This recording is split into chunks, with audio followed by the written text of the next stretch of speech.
Seminario Reina Valera. Yo soy Gilberto Aves, rector del Seminario Abierto, y esto es la lección número 25 de la materia Evangelismo Personal, cuyo tema es la fe. Pedimos la bendición de Dios sobre el estudio de su palabra.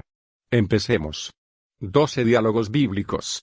Una reseña de 12 doctrinas bíblicas básicas. Los diálogos bíblicos que aparecen en este pequeño volumen tuvieron lugar en el curso de unas reuniones especiales en una gran carpa levantada en la ciudad de Kingston, en Jamaica. Cientos de personas asistieron, y hubo muchos testimonios de la ayuda y bendición que comportaron.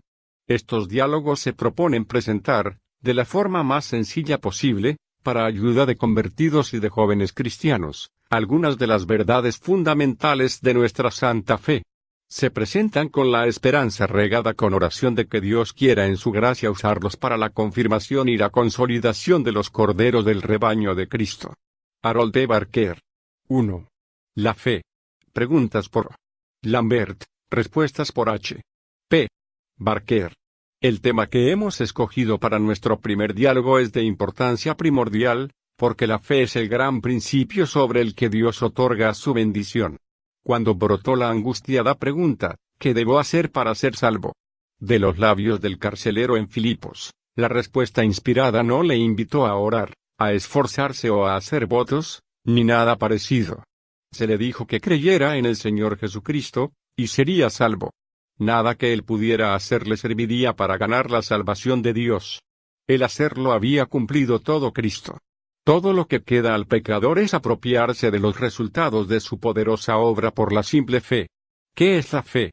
La fe es algo que las personas ejercitan en cientos de maneras cada día de sus vidas. Cuando aquella señora entró ahora en la carpa y se sentó en aquella silla, fue un acto de fe. Ella confió en la silla y reposó sobre ella. Cuando yo mismo me quité el sombrero y lo colgué de aquella percha, fue otro acto de fe. Yo confié en la percha, y me fié de que me sostendría el sombrero. La fe a la que se refiere la Biblia es tan simple como esto. Cristo es su objeto, y tener fe en Él es confiar en Él o contar con Él para aquello que necesitan nuestras almas. Esto mismo se expresa de otras formas en la Escritura. Mirad, venid, tomad, recibid, todas estas cosas tienen un sentido muy semejante al de confiado creer. Si podéis decir, de corazón, ningún otro refugio tengo yo, mi alma impotente en ti reposa, entonces tú eres uno de los que tiene fe en Él. ¿Puede alguien creer por su propia cuenta? Cuando el Señor Jesús mandó al hombre con la mano seca que la extendiera, aquel hombre no dijo, ¿cómo voy a poder hacerlo? Pudiera haber dicho, Señor, no he podido mover este brazo durante años. Está paralizado e inerte. No puedes esperar que lo levante. Sin embargo, hizo sencillamente como se le había mandado. De esto aprendemos que cuando Dios manda, Él da poder para obedecer. Ahora es su mandamiento que creamos en el nombre de su Hijo Jesucristo, véase 1 Juan 3, 23. Si fuésemos dejados a nosotros mismos, no es probable que deseásemos confiar en Él. Nuestros corazones son de natural tan corrompido y duro que en ellos no hay lugar para Cristo. Pero Dios tiene sus maneras de producir lo que desea, y no nos toca a nosotros razonar acerca de nuestra capacidad o incapacidad para creer, sino recordar que se nos manda que lo hagamos. Lo mejor es ser sencillos acerca de esto. Podemos confiar unos en otros sin dudarlo. No debiera ser más difícil confiar en el Salvador. ¿Por qué se dice que la fe es don de Dios? Significa, me parece, que no se trata solo de que la bendición nos viene gratuitamente de Dios, sino que también nos da el medio de apropiarnos de esta bendición. Supongamos que un amigo acude a ti y te dice, he puesto una gran cantidad de dinero a tu nombre en el Banco Central. Aquí tienes un talonario de cheques. Cuando quieras dinero, escribe un cheque y preséntalo, y te darán la cantidad que pidas. Así, tu amigo te ha dado una doble provisión. Primero, ha hecho provisión de una cantidad de dinero para que puedas recurrir a ella. En segundo lugar, te proporciona el medio para acceder a estos fondos. Pero de nada te serviría decir, muy bien, todo lo que tengo que hacer es cruzarme de brazos y esperar hasta que me venga el dinero. Si actuases de esta forma, nunca recibirías nada de este dinero. Deberías emplear diligencia para aprovechar los medios provistos. Tendrías que rellenar y firmar los cheques y presentarlos al banco para que te los pagasen. Ahora bien, la fe es como el talonario de cheques. Es don de Dios, y es el medio por el que puedes apropiarte libremente de toda la bendición que Cristo ha conseguido para los pecadores mediante su obra en la cruz. El efecto de todo esto debería ser el de ejercitarte, y hacerte diligente en actuar para recibir la bendición que se te ofrece. ¿Me salvará creer que soy salvo? No más que podría un mendigo volverse millonario por creer que lo es. A veces oímos decir, todo lo que has de hacer es creer que eres salvo, y eres salvado. Sería lo mismo que ir al lado de la cama de un enfermo de tifus y decirle, todo lo que has de hacer es creer que estás bien del todo, y estarás bien del todo. Es peor que inútil que alguien crea que está salvado, hasta que realmente es salvo por la fe en Cristo. ¿Qué se tiene que creer para ser salvo? Yo más bien diría, ¿a quién se tiene que creer? Porque no es un hecho, sino una persona, la que nos es presentada como objeto de la fe. En 2 Timoteo 1:12 el apóstol dice, yo sé a quién he creído. Para ser salvo, no se nos dice que creamos acerca del Señor Jesucristo, sino que creamos en Él, esto es, que confiemos en Él. Una señora acudió una vez a ver a un amigo mío después de una ferviente predicación del Evangelio, y le dijo, ¿me podrá señalar algún texto de la Biblia que tenga que creer para ser salva? El predicador le dijo, señora, usted puede creer cualquier texto de la Biblia o todos ellos, y sin embargo no ser salva. Creer la Biblia nunca ha salvado un alma. Bueno, dijo la señora, si creo que Cristo murió por los pecadores, ¿esto me salvará? No, señora, le respondió, porque esto sería solo la creencia de un hecho. Un hecho muy bendito, desde luego, pero solo un hecho, y creer en un hecho, por cierto que sea, nunca ha salvado un alma. Supongo, dijo la señora, que lo que usted quiere decirme es que debo hacerlo una cuestión más personal, y creer que Jesús murió por mí. Señora, contestó mi amigo, es un hecho indescriptiblemente precioso que Jesús murió por usted. Él murió por los impíos, y por ello mismo por usted. Pero esto es solo un hecho, y permítame que le repita que creer un hecho nunca ha salvado un alma. Cristo es un Salvador viviente, poderoso, mediante la obra que Él ha cumplido, para obrar la salvación. Confíe en Él para su salvación. Él está dispuesto, con acento agudo les capaz, descanse en Él. Yo no podría explicar esto de manera más simple que lo hizo mi amigo en su conversación con aquella señora. Es un Salvador viviente y amante en la gloria al que somos llamados a confiarnos. ¿Es la fe la única condición de salvación? No me parece muy adecuado referirme siquiera a la fe como condición de salvación. Cuando la reina Elizabeth de Inglaterra estaba a punto de perdonar a uno de sus nobles que había infringido las leyes del reino, quiso imponer ciertas condiciones. Majestad, dijo el cortesano acusado, la gracia que pone condiciones no es gracia. La reina se dio cuenta de la verdad que había en sus palabras, retiró las condiciones, y dejó al noble en plena libertad. Para hablar a la reina como lo hizo, tiene que haber confiado en ella. Tenía fe en su clemencia y gracia, pero esto no era una condición de su perdón. Ahora bien, la gracia de Dios es tan libre e incondicional como lo fue la de la reina Elizabeth. No tiene condiciones. Si la fe es el principio sobre el que Dios bendice, es para que sea por gracia. Romanos 4:16. Esto es importante, estoy seguro, porque muchos contemplan la fe como algo que tienen que llevar a Dios como el precio de su salvación, lo mismo que llevarían unos honorarios a su médico. La fe es la simple apropiación de lo que Dios ofrece gratuitamente.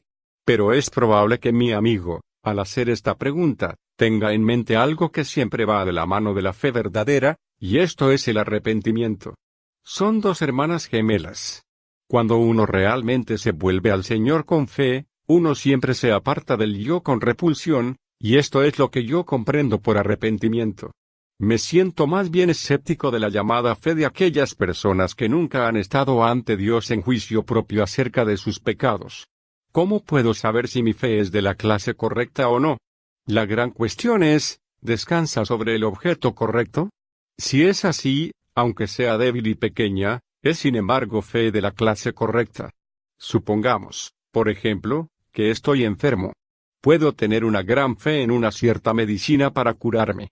Pero las dosis, muy repetidas, no producen el efecto apetecido, y llego a la conclusión de que aunque mi confianza era muy grande, no estaba bien dirigida, porque la medicina en la que yo confiaba no tenía eficacia. En cambio, me recomiendan un remedio de valor demostrado. Yo no tengo mucha fe en el mismo, y a duras penas me persuaden a probarlo. Pero cuando comienzo a tomarlo, me encuentro muy mejorado. Mi fe en este remedio era pequeña, pero era la clase correcta de fe, porque la medicina que acepté tomar era eficaz. De la misma manera, uno puede tener una fe intensa en la oración, o en experiencias felices, o en sueños, pero esta clase de fe es fe de la clase falsa. La fe que uno tenga en Cristo puede ser muy débil, pero es fe solamente en Él, es fe de la clase correcta. ¿Cómo se puede conseguir una fe fuerte? Si alguien es indigno de confianza, cuanto mejor se le conoce, menos se confía en él, pero si alguien es digno de confianza, la confianza en esta persona aumenta según se la conoce mejor. Cuanto más aprendemos del Señor Jesús, tanto más se ahonda nuestro conocimiento personal de Él. Cuanto más exploramos de las alturas y profundidades de la gracia de Dios, tanto más se fortalece nuestra fe en Él. Cada nueva lección que se aprende de Él fortalece nuestra fe. Suponiendo que la fe de alguien sea siempre débil, ¿será sin embargo salvo? Está de más decir que es bueno ser como Abraham, que se fortaleció en fe, dando gloria a Dios. Se ha dicho con verdad, sin embargo, que en tanto que una fe fuerte nos trae el cielo a nosotros, la fe débil, siempre que sea fe en Cristo solo, nos llevará al cielo. Una vez estaba yo viajando en tren en Inglaterra, a la ciudad de Birmingham. Había dos señoras en el mismo compartimiento. Una de ellas estaba evidentemente acostumbrada a viajar, y, después de asegurarse de que estaba en el tren correcto, se sentó tranquila en su rincón, leyendo un libro hasta que llegó a Birmingham. La otra señora era una anciana que parecía estar muy preocupada por si acaso, después de todo, no llegaba a su destino. Casi en cada estación en la que paraba el tren se asomaba por la ventana, y preguntaba a algún empleado del ferrocarril si estaba en el tren correcto. Todas sus afirmaciones parecían impotentes para tranquilizarla. Haré yo una pregunta ahora. ¿Cuál de estas dos señoras crees tú que llegó primero a Birmingham? Está claro, las dos llegaron a la vez. La llegada de ambas no dependía de la cantidad de su fe, pues en tal caso la señora con sus dudas y temores hubiera quedado muy atrás. La llegada de las dos dependía del hecho de que las dos estaban en el tren que se dirigía a Birmingham. Del mismo modo, dos personas pueden haberse confiado a Cristo, y haberse acogido a su sangre como la única esperanza de sus almas. Una de ellas está llena de santa confianza y de serena tranquilidad, y la otra es víctima de dudas que la torturan. Pero la primera no tiene mayor seguridad de llegar al cielo que la segunda. Las dos llegarán con toda seguridad allá, porque aquel en quien han confiado ha dado su palabra de que nunca dejará que ninguna de sus ovejas se pierda. Supongamos que alguien trata de creer, ¿qué más puede hacer? Que alguien hable acerca de tratar de creer muestra que está totalmente equivocado acerca de la naturaleza de la fe. Si usted viene y me dice, vivo en la calle tal y cual, número 10, y yo le respondo, bueno, trataré de creerle, ¿qué pensaría? Se erguiría y, con tono indignado, respondería, ¿qué? ¿Tratar de creerme? ¿Acaso cree que le voy a contar una mentira? Su indignación sería natural. Sin embargo, hay personas que hablan de tratar de creer en Cristo. ¿Acaso es él tan indigno de confianza? ¿No es acaso la persona del universo en la cual deberíamos encontrar más fácil confiar? No nos centremos en nuestra fe. Como sucede con todo lo que nos atañe, es decepcionante, y ningún esfuerzo en tratarla mejorará. Apartemos la mirada del yo y dirijámosla a Cristo. No podemos confiar en nosotros mismos, pero, gracias a Dios, podemos confiar totalmente en Él. ¿No existe aquello de creer en vano? Desde luego, y el apóstol Pablo habla de esto en su primera epístola a los Corintios, capítulo 15. Pero esto es solo otra manera de expresar lo que ya hemos dicho, es decir, una fe en un objeto indigno de confianza. El apóstol estaba exponiendo a los corintios que la resurrección de Cristo ha demostrado que Él es el objeto digno de toda nuestra confianza.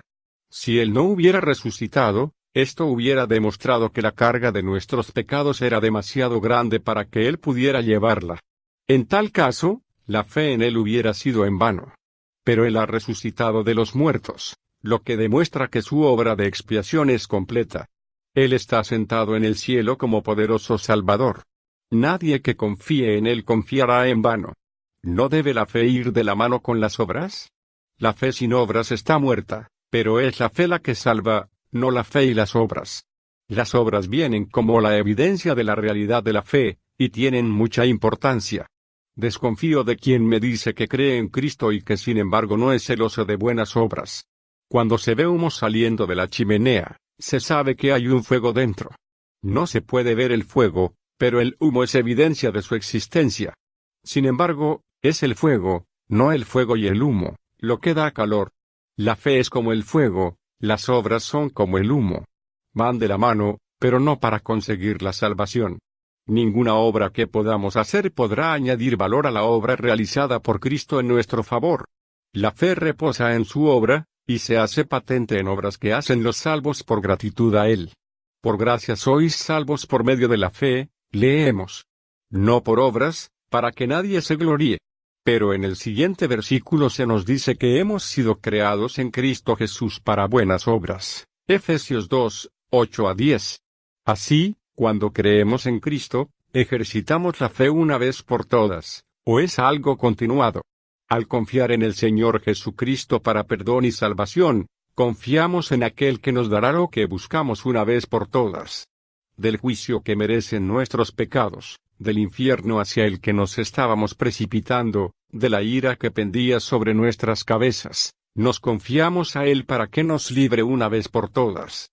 Al confiar en Él encontramos que la cuestión de nuestro futuro eterno queda resuelta, una vez por todas. Pero al decir esto no quiero decir que vaya a haber un tiempo, a lo largo de todo el período de nuestra vida terrenal, en la que la fe no deba estar en ejercicio vivo. Desde luego que creemos en el Señor Jesucristo una vez por todas, pero nunca dejamos de confiar en Él. Además, hay otras cosas que la salvación del alma que demandan el constante ejercicio de la fe. La salvación misma es contemplada en más que un aspecto. Además de ser la porción presente del creyente, es contemplada como algo que, en su plenitud, todavía esperamos, y que ha de ser manifestada en el tiempo postrero. Y es para esto que, según 1 Pedro 1, 5, somos guardados por el poder de Dios, no como meras máquinas, sino mediante la fe. Luego hay cientos de cosas, grandes y pequeñas, relacionadas con nuestro andar aquí abajo, cada una de las cuales demanda el ejercicio de la fe. Para las bendiciones temporales más pequeñas dependemos de la bondad de Dios, y en relación con ellas, así como con referencia a las cosas más sublimes que hemos sido llamados a gozar, necesitamos ejercitar cada día la fe en Dios. Aquí termina nuestro primer diálogo. Que cada uno y todos puedan saber qué es asirse de Cristo por la fe para salvación, y para todas las bendiciones que la gracia de Dios ha atesorado en Él para nosotros. Gracias por estar con nosotros en el estudio de este tema tan interesante. El privilegio ha sido nuestro apoyarle en su ministerio. Estamos agradecidos por sus oraciones. Favor de recordarnos con sus ofrendas de amor que hacen posible este ministerio educativo que fortalece a la Iglesia hispanoparlante en todo el mundo. Dios le bendiga.